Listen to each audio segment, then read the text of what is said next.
പ്രിയ വിദ്യാർത്ഥികളെ, solar and LED technician കോഴ്സിൻ്റെ പുതിയൊരു ടോപ്പിക്കിലേക്ക് എല്ലാവർക്കും സ്വാഗതം.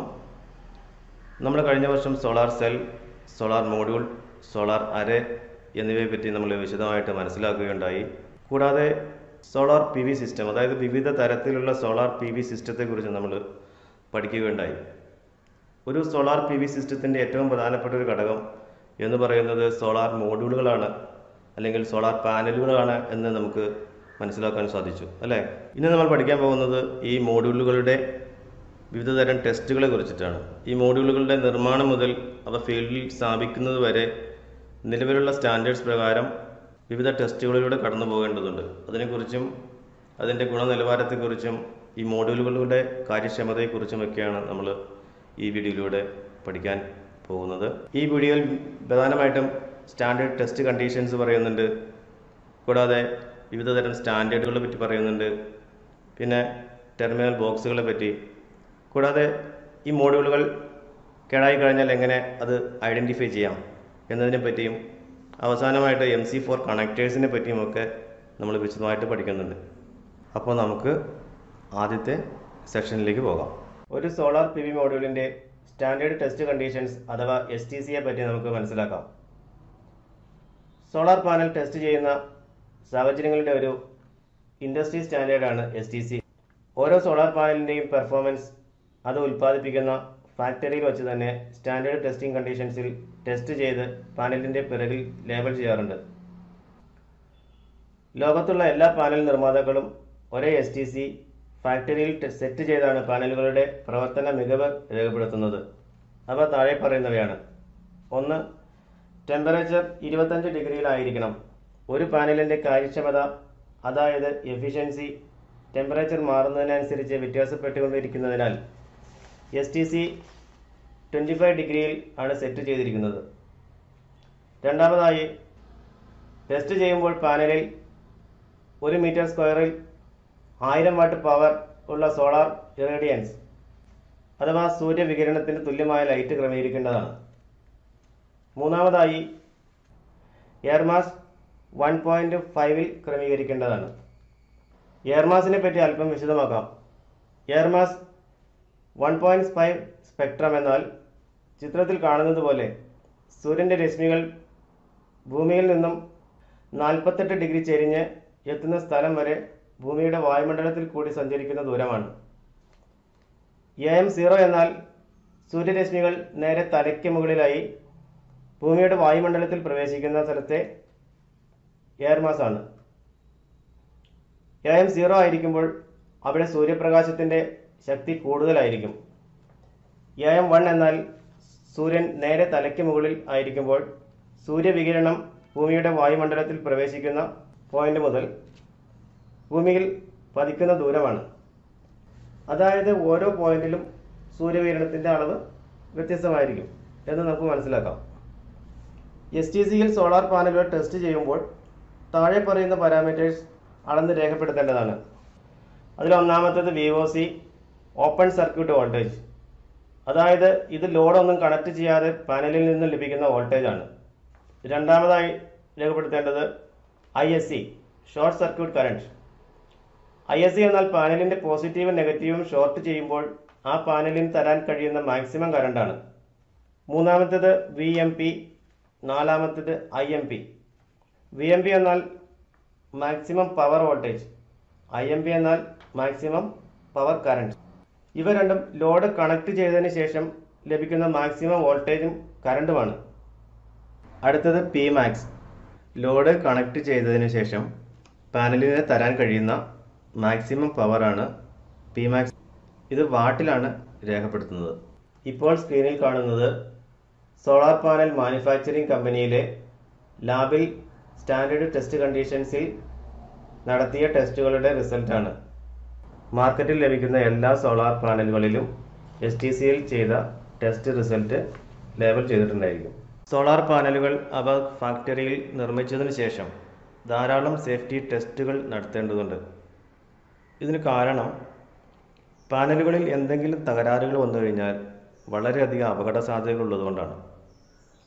ഇലക്ട്രിസിറ്റി ജനറേറ്റ് ചെയ്യുന്നതിന് വേണ്ടിയുള്ള ബന്ധപ്പെട്ട ഉപകരണങ്ങൾ കുറ്റമറ്റതാണോ എന്ന് പരിശോധിക്കേണ്ട അതേ നിലവാരത്തിൽ തന്നെ സോളാർ പാനലുകളും ടെസ്റ്റ് ചെയ്യേണ്ടതാണ്. തുറസായ സ്ഥലത്ത് സോളാർ പാനലുകൾ സ്ഥാപിക്കുന്നതുകൊണ്ട് പാനലുകൾക്ക് ചെറിയ തോതിലെങ്കിലും ക്ഷതങ്ങൾ സംഭവിച്ചു കഴിഞ്ഞാൽ മനുഷ്യജീവന് അപകടമാണ്. ഇന്റർനാഷണലി അംഗീകരിച്ചിട്ടുള്ള ചില സ്റ്റാൻഡേർഡുകൾ അനുസരിച്ചിട്ടാണ് പാനലുകൾ ടെസ്റ്റ് ചെയ്യപ്പെടേണ്ടത്. ഇവയിൽ ഏറ്റവും പ്രധാനപ്പെട്ടതാണ് IEC സ്റ്റാൻഡേർഡ്സ്. IEC എന്നാൽ അതിൻ്റെ പൂർണ്ണരൂപം ഇൻ്റർനാഷണൽ ഇലക്ട്രോ ടെക്നിക്കൽ കമ്മീഷൻ. എല്ലാ ഇലക്ട്രോണിക് അനുബന്ധ സാങ്കേതിക വിദ്യകൾക്കും ഇൻ്റർനാഷണൽ സ്റ്റാൻഡേർഡ്സ് തയ്യാറാക്കി പ്രസിദ്ധീകരിക്കുന്ന ഓർഗനൈസേഷനാണിത്. അപ്പോൾ ഇവരുടെ സ്റ്റാൻഡേർഡ് പ്രകാരമാണ് സോളാർ മോഡ്യൂളുകൾ നിർമ്മിച്ചിരിക്കുന്നത്. ഈ IEC മാനദണ്ഡങ്ങൾ അനുസരിച്ചിട്ടാണ് ഇന്ത്യയിലെ സ്റ്റാൻഡേർഡുകൾ നിർണ്ണയിക്കപ്പെട്ടിരിക്കുന്നത്. അതായത് ഇന്ത്യൻ സ്റ്റാൻഡേർഡ് IEC മാനദണ്ഡം അനുസരിച്ചിട്ടാണ്. അപ്പോൾ നമുക്ക് വിവിധ സ്റ്റാൻഡേർഡുകൾ ഏതൊക്കെയാണെന്ന് നോക്കാം. ആദ്യമായി IEC 61215. ഇത് പ്രകാരമാണ് പാനലിൻ്റെ ക്വാളിറ്റിയും മെക്കാനിക്കൽ സ്ട്രെങ്തും പരിശോധിക്കപ്പെടുന്നത്. അതുപോലെ വേറെ ഒരു സ്റ്റാൻഡേർഡാണ് IEC 61730. ഇത് പ്രകാരം പാനലുകളുടെ ഇലക്ട്രിക്കൽ ക്യാരക്ടറിസ്റ്റിക് പരിശോധിക്കപ്പെടുന്നു. അതായത് പാനലിൻ്റെ പവർ, വോൾട്ടേജ്, കറണ്ട് മുതലായവയാണ് ഈ സ്റ്റാൻഡേർഡിൽ വരുന്നത്. അടുത്തത് IEC 61701. ഇത് പ്രകാരം പാനലിന് സോൾട്ട്, മിസ്റ്റ്, കൊറോഷൻ റെസിസ്റ്റൻസ് എന്നിവ മൂലമുണ്ടാകുന്ന ക്ഷതങ്ങൾ പരിശോധിക്കപ്പെടുന്നു. തീരദേശങ്ങളിൽ ഈ പാനലുകൾ ഉപയോഗിക്കുമ്പോൾ ഉപ്പിൻ്റെ അംശം പാനലുകളെ പ്രതികൂലമായി ബാധിക്കുന്നുണ്ടോ എന്ന് മനസ്സിലാക്കുന്നതിന് വേണ്ടിയാണിത്. അടുത്തതായി പഠിക്കാനുള്ള സ്റ്റാൻഡേർഡ്സ് IEC 62716. ഇത് പ്രകാരം പാനലുകൾക്ക് അമോണിയയുടെയും ഹ്യൂമിഡിറ്റിയുടെയും സാന്നിധ്യം മൂലമുണ്ടാകുന്ന തകരാറുകൾ പരിശോധിക്കുന്നതിന് വേണ്ടിയാണിത്. ഗ്രാമീണ മേഖലയിലും കൃഷിയിടങ്ങളിലും മറ്റും പാനലുകൾ ഉപയോഗിക്കുമ്പോൾ പാനലിൽ അമോണിയയുടെ സാന്നിധ്യം പ്രതീക്ഷിക്കാവുന്നതാണ്. എന്തിനാണ് കൃഷിയിടങ്ങളിൽ സോളാർ പാനലുകൾ ഉപയോഗിക്കുന്നത്? ഇപ്പോൾ കൃഷിയിടങ്ങളിൽ പമ്പ് ഉപയോഗിക്കുന്നുണ്ടെങ്കിൽ അതിൻ്റെ മോട്ടർ വർക്ക് ചെയ്യിക്കുന്നതിന് വേണ്ടി നമ്മുടെ സോളാർ PV സിസ്റ്റത്തിൽ നിന്നുള്ള പവർ ഉപയോഗിക്കാറുണ്ട്. അതുപോലെ തന്നെ കൃഷിയിടങ്ങളിൽ CCTV ക്യാമറ ഉപയോഗിക്കുന്നുണ്ടെങ്കിൽ അതിനുള്ള പവർ ഈ സോളാർ PV സിസ്റ്റത്തിൽ നിന്ന് എടുക്കാറുണ്ട്. അങ്ങനെയാണ് ആ ക്യാമറ വർക്ക് ചെയ്യുന്നത്. ഈ അമോണിയയുടെ സാന്നിധ്യം പാനലിലുള്ള ജംഗ്ഷൻ ബോക്സിനെയും ബാക്ക് ഷീറ്റിനെയും ബാധിക്കുവാൻ പാടില്ല. അടുത്തത് IEC TS 62804. ഈ സ്റ്റാൻഡേർഡ് പ്രകാരം സോളാർ പാനലിൻ്റെ PID അല്ലെങ്കിൽ പൊട്ടൻഷ്യൽ ഇൻഡ്യൂസ്ഡ് ഡീഗ്രഡേഷൻ ടെസ്റ്റ് ചെയ്യപ്പെടുന്നു. സോളാർ പാനലുകളിൽ ഇലക്ട്രിസിറ്റി ജനറേറ്റ് ചെയ്യുമ്പോൾ പാനലിലെ സെല്ലുകൾക്ക് ഇടയിലും പാനലിൻ്റെ ഫ്രെയിമുകൾക്കിടയിലും കറണ്ട് ലീക്ക് വരാനുള്ള സാധ്യതയുണ്ട്. ഇതുമൂലം വർഷങ്ങൾ കൊണ്ട് സോളാർ പാനലുകളുടെ എഫിഷ്യൻസി കുറഞ്ഞു വരുന്നു. ഇതൊരു പരിധിയിൽ കൂടുതൽ കുറയുന്നുണ്ടോ എന്ന് ടെസ്റ്റ് ചെയ്യാനാണ് മേൽപ്പറഞ്ഞ PID ടെസ്റ്റ് ഉപയോഗിക്കുന്നത്. അടുത്തായിട്ട് വരുന്നത് IEC 60068. സോളാർ പാനലുകളിൽ പൊടിയുടെയും മണലിൻ്റെയും സാന്നിധ്യം ഉണ്ടാകുമ്പോൾ പാനലുകൾക്കുണ്ടാകുന്ന ക്ഷതം പരിശോധിക്കപ്പെടുന്നതിനാണ് ഈ സ്റ്റാൻഡേർഡ് ഉപയോഗിക്കുന്നത്. ഇതൊക്കെയാണ് സോളാർ പാനൽ നിർമ്മാണത്തിൽ ഉപയോഗിക്കുന്ന വിവിധ സ്റ്റാൻഡേർഡുകൾ അല്ലെങ്കിൽ മാനദണ്ഡങ്ങൾ. ഹൈ DC വോൾട്ടേജ് പാനലുകളിൽ ഉൽപ്പാദിക്കപ്പെടുന്നതിനാൽ മേൽപ്പറഞ്ഞ സ്റ്റാൻഡേർഡുകൾ എല്ലാം തന്നെ കമ്പനികൾ ഫോളോ ചെയ്യേണ്ടത് അത്യാവശ്യമാണ്. അടുത്തതായി നമുക്ക് കേടായ പാനലുകൾ ഐഡൻറ്റിഫൈ ചെയ്യുന്നതിനെ പറ്റി പഠിക്കാം. പാനലുകൾക്ക് പല രീതിയിൽ കേടുപാടുകൾ സംഭവിക്കാറുണ്ട്. ഒന്നാമതായി പാനലുകളിലെ സോളാർ സെല്ലുകളിൽ ഉപയോഗിക്കുന്ന ബസ് ബാറുകളിൽ ഉണ്ടാകുന്ന ഡ്രൈ സോൾഡറിംഗ് മൂലമുള്ള ഹോട്ട്സ്പോട്ട്. ഷെയ്ഡ് മൂലം വരുന്ന ഹൈ റെസിസ്റ്റൻസിനെയാണ് ഹോട്ട്സ്പോട്ട് എന്ന് പറയുന്നത്. പാനലിൻ്റെ പിറകിലുള്ള ടെർമിനൽ ബോക്സുകളിൽ ലൂസ് കണക്ഷൻ കൊണ്ട് സംഭവിക്കാറുള്ള ഫ്ലാഷിംഗ് മൂലം പാനലിന് കേടുപാടുകൾ സംഭവിക്കാറുണ്ട്. പിന്നെ സാധാരണയായി സംഭവിക്കുന്ന ഒരു തകരാറാണ് പാനലുകളിൽ എർത്ത് ലീക്കേജ് ഉണ്ടാകുന്നത്. മറ്റൊരു ഫാൾട്ടാണ് പാനലുകളിലെ സെല്ലുകളിൽ മൈക്രോ ക്രാക്ക് ഉണ്ടായിട്ട് കറണ്ട് ഉൽപ്പാദനം നഷ്ടപ്പെടുന്നത്. ഇത് സാധാരണ സംഭവിക്കുന്നത് പാനലുകൾ കമ്പനികളിൽ നിന്നും സൈറ്റുകളിലേക്ക് ട്രാൻസ്പോർട്ട് ചെയ്യുമ്പോൾ ഉണ്ടാകുന്ന ഷെയ്ക്ക് മൂലമോ അല്ലെങ്കിൽ പാനലുകൾ സ്ഥാപിക്കുമ്പോൾ ഉണ്ടാകുന്ന തട്ടുമുട്ടലുകൾ കൊണ്ടോ അല്ലെങ്കിൽ പാനലുകൾ കൃത്യമായി ഉറപ്പിക്കാതെ വരുമ്പോൾ കാറ്റ് മൂലമുണ്ടാകുന്ന ഇളക്കം കൊണ്ടോ മൈക്രോ ക്രാക്ക് ഉണ്ടാകാറുണ്ട്. പിന്നെയുള്ള ഒരു സാധാരണ തകരാറാണ് MC4 കണക്ടേഴ്സിൽ ഉണ്ടാകുന്നത്. MC4 കണക്ടർ കേബിളുകളിൽ കണക്ട് ചെയ്യുമ്പോൾ ഉണ്ടാകാറുള്ള പിഴവുകൾ മൂലം ഉണ്ടാകുന്ന ലൂസ് കണക്ഷൻ കൊണ്ട് MC4ൽ സ്പാർക്ക് വന്ന് തീപിടിച്ച് പാനലുകൾക്ക് കേടുപാടുകൾ ഉണ്ടാകാറുണ്ട്. പിന്നീട് സാധാരണ സംഭവിക്കുന്ന ഒരു തകരാറാണ് പാനലുകളിൽ ഘടിപ്പിച്ചിരിക്കുന്ന ബൈപ്പാസ് ഡയോഡുകൾ ഷോർട്ടാകുമ്പോൾ ഉണ്ടാകുന്നത്. പാനലുകളിൽ സെല്ലുകളെല്ലാം സീരീസ് ആയിട്ടാണ് കണക്ട് ചെയ്തിരിക്കുന്നത്. അതുകൊണ്ട് ഏതെങ്കിലും ഒരു സെല്ലിന് തകരാർ സംഭവിക്കുകയോ അല്ലെങ്കിൽ ഏതെങ്കിലും ഒരു സെല്ലിൽ നിഴൽ വീഴുമ്പോഴും പാനലിൻ്റെ മൊത്തം ജനറേഷനെ ബാധിക്കാതിരിക്കാൻ വേണ്ടിയാണ് ബൈപ്പാസ് ഡയോഡുകൾ ഉപയോഗിക്കുന്നത്. എന്നാൽ ഏതെങ്കിലും കാരണവശാൽ ഡയോഡ് ഷോർട്ടായി കഴിഞ്ഞാൽ ആ പാനലുകളിൽ ഉൽപ്പാദനം സംഭവിക്കാറില്ല. മേൽപ്പറഞ്ഞ തകരാറുകൾ സാധാരണയായി കണ്ടുപിടിക്കുന്നത് റെഗുലർ ആയിട്ടുള്ള ഫിസിക്കൽ ഇൻസ്പെക്ഷൻ വഴിയാണ്. വലിയ സോളാർ പവർ പ്ലാന്റുകളിൽ മാനുവൽ ഇൻസ്പെക്ഷൻ കൊണ്ട് തകരാറുകൾ കണ്ടുപിടിക്കുന്നത് അസാധ്യവുമാണ്. അതുകൊണ്ട് വലിയ പവർ പ്ലാന്റിൽ തകരാറുകൾ കണ്ടുപിടിക്കുന്നതിന് ധാരാളം ഉപകരണങ്ങൾ നിലവിലുണ്ട്. അതിലെ 2 ഉപകരണങ്ങളെ കുറിച്ച് നമുക്കൊന്ന് പഠിക്കാം. അതിൽ ആദ്യത്തേത് IV കർവ് അനലൈസർ ആണ്. ഇപ്പോൾ 1000-വും 2000-വും പാനലുകൾ സ്ഥാപിച്ചിട്ടുള്ള വലിയ സോളാർ പവർ പ്ലാന്റിൽ പാനലുകൾ സീരീസ് ആയിട്ടും പാരലലുമായിട്ടുമാണ് കണക്ട് ചെയ്തിരിക്കുന്നത്. സാധാരണ 18-20 പാനലുകൾ സീരീസ് ആയിട്ട് ഘടിപ്പിച്ച് ഓരോ സ്ട്രിങ്ങുകൾ ഉണ്ടാക്കിയാണ് ഇവ ഇൻവെർട്ടറിലേക്ക് സപ്ലൈ ചെയ്യുന്നത്. ഓരോ സ്ട്രിങ്ങുകളിൽ ഉള്ള പാനലുകളിൽ ഏതെങ്കിലും ഒന്ന് കേടായാൽ മേൽപ്പറഞ്ഞ ഉപകരണം ഉപയോഗിച്ചാണ് കേടായ പാനലുകൾ കണ്ടുപിടിക്കുന്നത്. IV കർവ് അനലൈസർ ഉപയോഗിച്ച് ഓരോ സ്ട്രിങ്ങിൻ്റെയും പെർഫോമൻസ് ആദ്യം പരിശോധിക്കുന്നു. ഏതെങ്കിലും സ്ട്രിങ്ങിൽ തകരാർ കണ്ടാൽ ആ സ്ട്രിങ്ങിലുള്ള ഓരോ പാനലിനെയും വേർപെടുത്തി ഓരോ പാനലും പ്രത്യേകമായി IV കർവ് അനലൈസർ ഉപയോഗിച്ച് പരിശോധിക്കുന്നു. ഓരോ പാനലിനെയും വേർപെടുത്തി ആ പാനലിലെ കറണ്ടും വോൾട്ടേജും ഗ്രാഫിക്കലായി പരിശോധിച്ച് തകരാർ കണ്ടുപിടിക്കുന്നത്. അടുത്തതായി ഇൻഫ്രാറെഡ് തെർമൽ ഇമേജർ. പാനലുകളിൽ ഉണ്ടാകുന്ന ഹോട്ട്സ്പോട്ട് കണ്ടുപിടിക്കുന്നത് ഈ ഉപകരണം ഉപയോഗിച്ചാണ്. ഈ ഉപകരണത്തിൽ തെർമൽ ക്യാമറകൾ ഘടിപ്പിച്ചിട്ടുണ്ട്.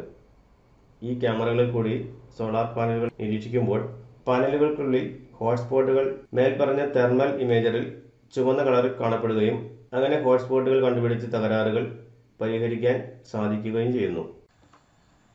നമുക്ക് അടുത്തതായി MC4 കണക്ടറുകളെ പറ്റി പഠിക്കാം. സോളാർ പവർ പ്ലാന്റുകളിൽ പാനലുകൾ തമ്മിൽ സീരീസ് ആയിട്ടും പാരലലായിട്ടും കണക്ട് ചെയ്യുന്നതിന് ഉപയോഗിക്കുന്ന കണക്ടേഴ്സിൻ്റെ പേരാണ് MC4 കണക്ടേഴ്സ്. MC4ൽ MC എന്നത് മൾട്ടി കോണ്ടാക്റ്റ് എന്നും 4 എന്നത് കണക്ടറിൻ്റെ ഡയമീറ്ററുമാണ് സൂചിപ്പിക്കുന്നത്. ഈ കണക്ടർ ആദ്യമായി മാർക്കറ്റിൽ ഇറക്കിയത് മൾട്ടി കോണ്ടാക്റ്റ് എന്ന പേരുള്ള ഒരു അമേരിക്കൻ കമ്പനിയാണ്. എന്നാൽ പിന്നീട് ഇത് ലോകത്തിൽ പല കമ്പനികളും നിർമ്മിക്കുന്നുണ്ടെങ്കിലും ഈ കണക്ടർ MC4 എന്ന പേരിൽ തന്നെയാണ് അറിയപ്പെടുന്നത്. ഈ കണക്ടർ വരുന്നതിന് മുൻപ് പാനലിൻ്റെ പിറകിൽ ഒരു സീൽഡ് ബോക്സ് ഫിറ്റ് ചെയ്ത് കേബിൾ കണക്ട് ചെയ്താണ് ഉപയോഗിച്ചുകൊണ്ടിരുന്നത്. എന്നാൽ ഇത് ഫീൽഡിൽ വളരെയധികം ബുദ്ധിമുട്ടുകൾ ഉണ്ടാക്കുകയും സമയനഷ്ടം വരികയും അപകടങ്ങൾക്ക് വഴിവെക്കുകയും ചെയ്തിരുന്നു. നിങ്ങൾക്കെല്ലാം അറിയാവുന്നതുപോലെ വളരെയധികം അപകടകാരിയാണ് DC കറണ്ട്. DC സർക്യൂട്ടിൽ ഒരു ഷോർട്ട് സർക്യൂട്ട് വന്നു കഴിഞ്ഞാൽ അതുമൂലമുണ്ടാകുന്ന ആർക്ക് ഫ്ലാഷ് ചെയ്തുകൊണ്ടിരിക്കും. എന്നാൽ AC സർക്യൂട്ടുകളിൽ ഈ അപകടമൊന്നുമില്ല. കാരണം അതിൻ്റെ തീവ്രത 0-ൽ ക്രോസ് ചെയ്യുന്നുണ്ട്. അതുകൊണ്ട് സ്വയം ആർക്ക് ഇല്ലാതാകുന്നതിന് ഇത് സഹായിക്കുന്നു. സ്ക്രീനിൽ കാണുന്ന വീഡിയോ ശ്രദ്ധിച്ചാൽ AC ആണോ DC ആണോ കൂടുതൽ അപകടകരം എന്ന് നമുക്ക് മനസ്സിലാക്കാം. വീഡിയോയിൽ കാണുന്ന സർക്യൂട്ടിലെ കോയിലിലേക്ക് ആദ്യം 230 വോൾട്ട് AC കൊടുക്കുന്നു. അപ്പോൾ സ്പാർക്കൊന്നും ഉണ്ടാകുന്നില്ല. പിന്നീട് DC 230 വോൾട്ട് കൊടുക്കുന്നു. അപ്പോൾ DC കൊടുക്കുമ്പോൾ ഉണ്ടാകുന്ന സ്പാർക്ക് ശ്രദ്ധിക്കുക. ഇതിൽ നിന്നും നമുക്ക് DC എത്രമാത്രം അപകടകാരിയാണെന്ന് നമുക്ക് മനസ്സിലാക്കാം.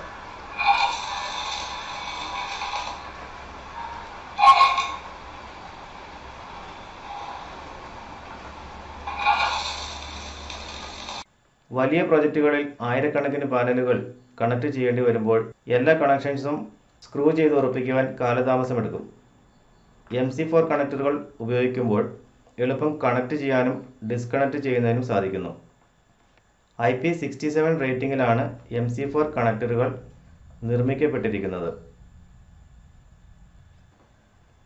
ഇനി നമുക്ക് IP റേറ്റിംഗ് എന്താണെന്ന് നോക്കാം. IP എന്നത് ഇൻഗ്രസ് പ്രൊട്ടക്ഷൻ എന്നതിൻ്റെ ചുരുക്കപ്പേരാണ്. ഇത് ഇലക്ട്രിക്കൽ അല്ലെങ്കിൽ ഇലക്ട്രോണിക്സ് ഉപകരണങ്ങൾക്ക് സോളിഡ്, ലിക്വിഡ് എന്നിവയിൽ നിന്നും എത്രമാത്രം പ്രൊട്ടക്ഷൻ നൽകുന്നു എന്നതിൻ്റെ അളവുകോലാണിത്. ഇതൊരു ഇൻ്റർനാഷണൽ റേറ്റിംഗ് ആണ്.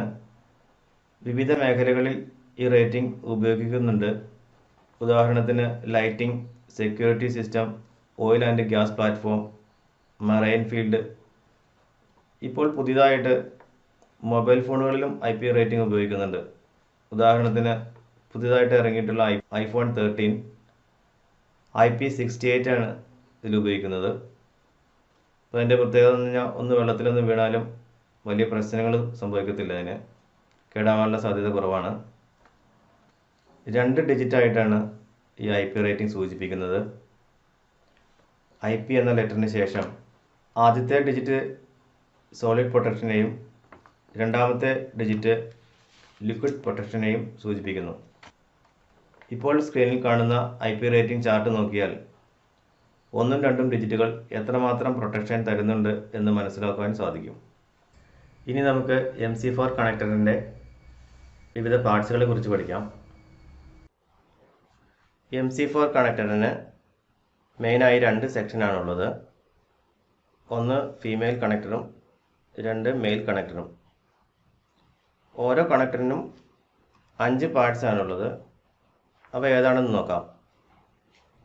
ഒന്നാമതായി പിൻസ്, അതായത് ഒരു കണക്ടറിൽ ഫീമെയിൽ പിൻ ഉണ്ടായിരിക്കും, മറ്റേ കണക്ടറിൽ മെയിൽ പിൻ ഉണ്ടായിരിക്കും. പിന്നെ compression sleeve, strain relief, coupler body, പിന്നെ അവസാനമായിട്ട് എൻഡ് ക്യാപ്പ്. അത് ടൈറ്റ് ചെയ്യുന്നതിന് വേണ്ടിയിട്ടാണ്. അവസാനം എല്ലാ കണക്ഷൻ കഴിഞ്ഞതിന് ശേഷം അത് ടൈറ്റ് ചെയ്യുന്നതിന് വേണ്ടിയിട്ടാണ് എൻഡ് ക്യാപ്പ് ഉപയോഗിക്കുന്നത്. ക്രിമ്പിംഗ് ടൂൾ ഉപയോഗിച്ചിട്ടാണ് പിന്നുകൾ കേബിളുമായി കണക്ട് ചെയ്യുന്നത്. ക്രിമ്പിംഗ് ചെയ്തതിന് ശേഷം ആ ജോയിൻ്റ് സോൾഡറിംഗ് ചെയ്ത് ദൃഢമാക്കുന്നു. ഫീൽഡിലുള്ള ചില ടെക്നീഷ്യൻസ് പ്ലെയേഴ്സ് ഉപയോഗിച്ച് ക്രിമ്പിംഗ് ചെയ്യാറുണ്ട്.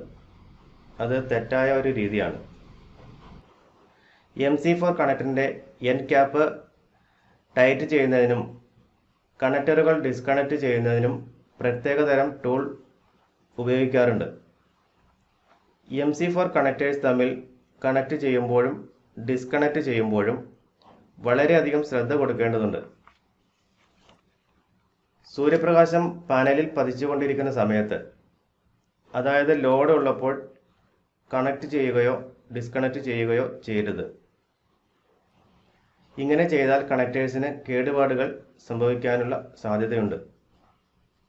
നമുക്ക് അടുത്തതായിട്ട് PV ജംഗ്ഷൻ ബോക്സിനെ പറ്റി പഠിക്കാം. ഒരു MC4 കണക്ടറിനെ പോലെ തന്നെ വളരെ പ്രാധാന്യമുള്ള ഒന്നാണ് പാനലിന് അടിയിൽ സ്ഥാപിച്ചിട്ടുള്ള ടെർമിനൽ ബോക്സ് അഥവാ PV ജംഗ്ഷൻ ബോക്സ്. സോളാർ പാനലിന് അകത്തുള്ള സെല്ലുകളെല്ലാം സീരീസായി കണക്ട് ചെയ്ത് അത് പോസിറ്റീവും നെഗറ്റീവും ടെർമിനലുകൾ അവസാനം എത്തി നിൽക്കുന്നത് ഈ ബോക്സിനുള്ളിലാണ്. ബോക്സിന് പുറത്തുള്ള കേബിളുകളിൽ MC4 കണക്ടേഴ്സ് കണക്ട് ചെയ്തിട്ടുണ്ടായിരിക്കും. ടെർമിനൽ ബോക്സും IP67 റേറ്റിംഗിൽ തന്നെയാണ് നിർമ്മിക്കപ്പെട്ടിരിക്കുന്നത്. കാരണം അതിൻ്റെ ഉള്ളിൽ വെള്ളം കയറാനും പൊടി കയറാനും സാധ്യതയുള്ള ഒരു സ്ഥലത്താണല്ലോ അത് കണക്ട് ചെയ്തിരിക്കുന്നത്. അപ്പോൾ വെള്ളത്തിൽ നിന്നും പൊടിയിൽ നിന്നും പ്രൊട്ടക്ഷൻ കൊടുക്കുന്നതിന് വേണ്ടി IP67 റേറ്റിംഗ് ആണ് ഉപയോഗിച്ചിരിക്കുന്നത്. പാനലുകൾ സീരീസ് ആയി കണക്ട് ചെയ്യുമ്പോൾ 700 വോൾട്ട് വരെ ഈ ബോക്സിൽ വരാറുണ്ട്. ടെർമിനൽ ബോക്സിൽ ഉണ്ടാകുന്ന ചെറിയ ലൂസ് കണക്ഷൻ പോലും ഒരു ഫ്ലാഷ് ഓവറിന് സാധ്യതയുണ്ട്. ബൈപ്പാസ് ഡയോഡുകൾ ജംഗ്ഷൻ ബോക്സിലാണ് ഫിറ്റ് ചെയ്തിരിക്കുന്നത്. സെല്ലുകളിലെ ഷെയ്ഡിംഗ് മൂലമുണ്ടാകുന്ന പവർ ലോസ് കുറയ്ക്കുന്നതിന് വേണ്ടി ബൈപ്പാസ് ഡയോഡുകൾ പാനലിലെ PV സെല്ലുകളെ സ്ട്രിങ്ങുകളാക്കി തിരിച്ച് കണക്ട് ചെയ്തിരിക്കുന്നു. ഈ ഡയോഡുകളെ സെല്ലുകളിൽ ഷെയ്ഡിംഗ് ഉണ്ടാകുമ്പോൾ കറണ്ട് ഫ്ലോ ചെയ്യാനുള്ള ഒരു ബൈപ്പാസായി ഉപയോഗിക്കുന്നു.